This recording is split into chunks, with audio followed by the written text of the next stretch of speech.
গণভোট কবে হবে ওটা নিয়ে তো বিরোধ তীব্রতম পর্যায়ে পৌঁছে গেছে বোধহয়। এটা দুর্ভাগ্যজনক। 270 দিন যাবৎ আলাপ আলোচনা করে আলাপ আলোচনার পর আমরা প্রধান রাজনৈতিক দলগুলোর বক্তব্যের মধ্যে যে অনৈক্যের সুর দেখছি এটা হতাশাব্যঞ্জক। এবং এই তীব্র বিরোধের মধ্যে কিভাবে সমঝোতার দলিল পাশ হয় এটা খুব দুরূহ একটা চ্যালেঞ্জ আমাদের সামনে এনে দিয়েছে। ওনাদের তো আসলে ঐক্যমত হয় নাই কিছু ভাইটাল প্রশ্নে। এর আগে আমরা জেনেছিলাম যে কন্টেন্ট নিয়ে বিরোধ ছিল, যে সংস্কার যে বিষয়বস্তু সেটা নিয়ে বিরোধ ছিল, এটা আমি জানতাম। এখন আবার দেখলাম আরও দুই ধরনের বিরোধ বের হয়েছে। একটা হচ্ছে এটা আপনার কি পদ্ধতিতে পাশ করা হবে, আরেকটা হচ্ছে এই জন্য গণভোট হলে গণভোট কবে হবে। এবং এত দৃঢ় এবং পরস্পর বিরোধী এবং কি বলবো উত্তেজিত ভূমিকা নিয়েছে রাজনৈতিক দলগুলো যারা জুলাই গণঅভ্যুত্থানের পক্ষ ছিল।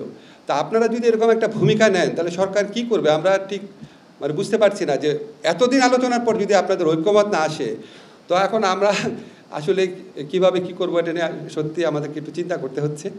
আজকে আমাদের এমনি জেনারেলি একটা আলোচনা হয়েছে যে অনৈক্যের বিষয়গুলো। একটা হচ্ছে আপনারা জানেন ঐকমত্য কমিশন দুইটা বিকল্প দিয়েছে।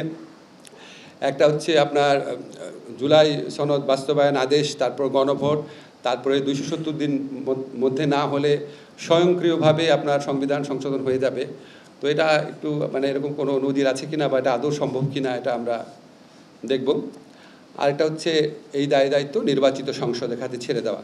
এই দুইটা আপনার বিকল্পের মধ্যে কোনটা আসলে বেশি গ্রহণযোগ্য সেটা নিয়ে রাজনৈতিক দলের মধ্যে তীব্র মতবিরোধ রয়েছে।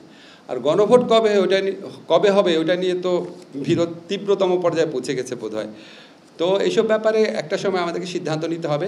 সিদ্ধান্ত নেবেন প্রধান উপদেষ্টার নেতৃত্বে আমরা থাকবো, আমরা ওনাকে সহায়তা করার জন্য থাকবো। সিদ্ধান্ত এটা কোনো পার্টিকুলার কেউ নেবেন, এটা আপনারা নিশ্চিত থাকেন। এই সিদ্ধান্ত প্রধান উপদেষ্টা নেবেন। আমাদের সাথে কনসাল্ট করার প্রয়োজন হলে উনি কনসাল্ট করবেন এবং আমরা যে সিদ্ধান্ত নিব সেখানে আমরা দৃঢ় থাকব। আর সিদ্ধান্ত খুব দ্রুত নেওয়া হবে।